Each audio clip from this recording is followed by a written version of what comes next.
नमस्कार। आज हम बात करेंगे राजस्थान नगर पालिका अधिनियम 2009 की एक बहुत ही जरूरी धारा के बारे में, धारा 108।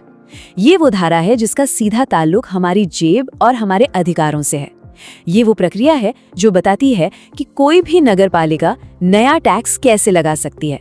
तो चलिए इसे समझते हैं। तो सबसे पहला और सबसे बड़ा सवाल, क्या कोई नगर पालिका आज फैसला करे और कल से आप पर कोई नया टैक्स लगा दे? क्या ऐसा हो सकता है?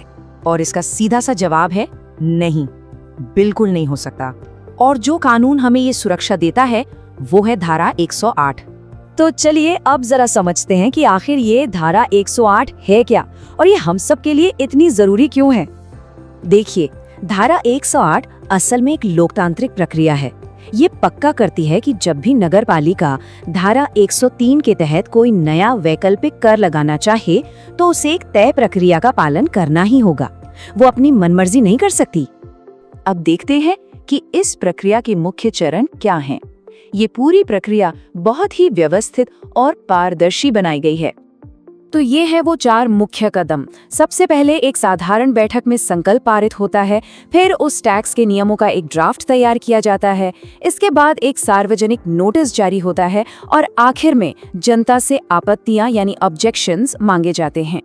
अब ये दिलचस्प है कि नियमों के उस ड्राफ्ट में क्या क्या होना जरूरी है।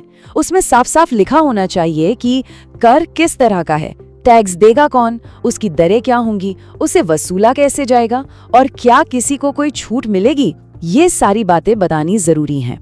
इस पूरी प्रक्रिया में सबसे अहम है जनता की भूमिका।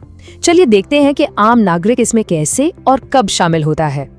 और ये बात कानून के मूल सिद्धांत को दिखाती है कि लोकतंत्र में जनता की सुनवाई सबसे ज्यादा जरूरी है और धारा 108 इसी सिद्धांत को मजबूत करती है। तो सबसे बड़ी बात, जनता को अपनी राय या आपत्ति दर्ज कराने के लिए कितना वक्त मिलता है? तो कानून कहता है नोटिस छपने की तारीख से कम 1 महीने का समय देना ही होगा। ये अनिवार्य है। ठीक है, तो हमने अब तक जो भी मुख्य बिंदु देखे हैं, चलिए उन्हें एक सवाल के जरिए परखते हैं। तैयार हैं? आपके सामने ये प्रश्न और 2 विकल्प हैं। इन चारों कथनों को जरा ध्यान से पढ़िए और सोचिए कि सही जवाब क्या होना चाहिए। चलिए एक एक करके इन्हें देखते हैं। पहला कथन कहता है कि ये प्रक्रिया बाध्यकारी करों के लिए है। ये सही नहीं है। तथ्य ये है कि ये प्रक्रिया धारा 103 के वैकल्पिक करों के लिए है, तो ये गलत हो गया। अब चौथा कथन देखिए।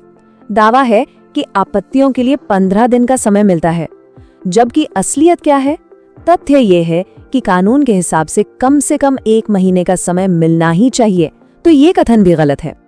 तो जैसा हमने देखा, पहला और चौथा कथन गलत हैं, जबकि दूसरा और तीसरा कथन पूरी तरह से सही हैं। इसलिए सही उत्तर है विकल्प ए। चलिए अब इस पूरी जानकारी का एक छोटा सा सारांश देख लेते हैं ताकि सभी मुख्य बातें हमें याद रहें। ये टेबल देखिए, इसमें धारा 108 के सबसे जरूरी तथ्य एक ही जगह पर हैं। ये धारा लागू होती है वैकल्पिक करों पर जो धारा 103 में है। पहला कदम है साधारण बैठक में संकल्प। नोटिस का प्रारूप प्रथम अनुसूची के अनुसार होता है और आपत्ति के लिए कम से कम 1 महीने की समय सीमा है। तो ये थी धारा 108। ये सिर्फ एक प्रक्रिया नहीं बल्कि लोकतंत्र में आम नागरिक की आवाज की गारंटी है। एक ऐसा कानून जो ये पक्का करता है कि कर लगाने की शक्ति, पारदर्शिता और जन सुनवाई के साथ ही आए। अगर आपको ये जानकारी काम की लगी तो इसे लाइक और शेयर जरूर करें ताकि ये और लोगों तक भी पहुंचे। और हाँ, ऐसे ही सीधे और सटीक विश्लेषण के लिए स्मार्टेस्ट सिंपल चैनल को सब्सक्राइब करना बिल्कुल न भूलें।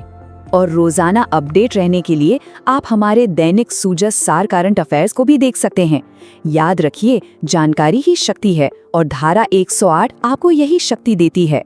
तो अगली बार जब अपनी नगर पालिका के बारे में सोचें तो खुद से पूछें, क्या मेरी आवाज सुनी जा रही है?